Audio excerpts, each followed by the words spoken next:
விவேகி விவேகி ஆபத்தை கண்டு மறைந்து கொள்கிறான். பேதைகள் நெடுகப் போய் தண்டிக்கப்படுகிறார்கள். விவேகமுள்ளவன் எல்லாவற்றையும் ஆராய்ந்து நிதானித்து பார்ப்பான். தனக்கு தீங்கு வருவதற்கு முன்பாகவே அது வருவதை காண்பான். தீங்குக்கு விரோதமாக தன்னை பாதுகாத்துக் கொள்வான். தன்னை பலப்படுத்திக் கொள்வான்.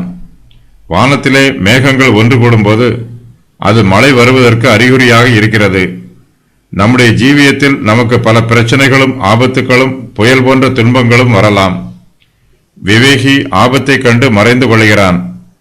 தனக்கு ஆபத்து வருவதற்கு முன்பாகவே விவேகி உணர்வடைந்து தேவனுடைய நாமத்தில் அடைக்கலம் பெற்றுக் கொள்கிறான். ஆபத்தில் சிக்கிக் கொள்ளாமல் கர்த்தருடைய சமூகத்திற்கு ஓடி வருகிறான். கர்த்தரே விவேகிக்கு பலத்த துருகமாக இருக்கிறார்.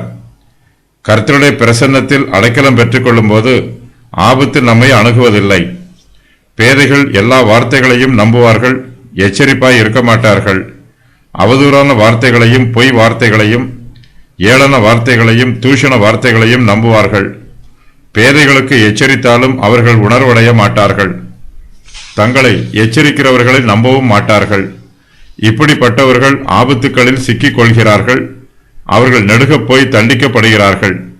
எகிப்து தேசத்தில் நடைபெற்ற ஒரு சம்பவம் விவேகிக்கும் பேதைக்கும் எடுத்துக்காட்டாக எழுதப்பட்டிருக்கிறது.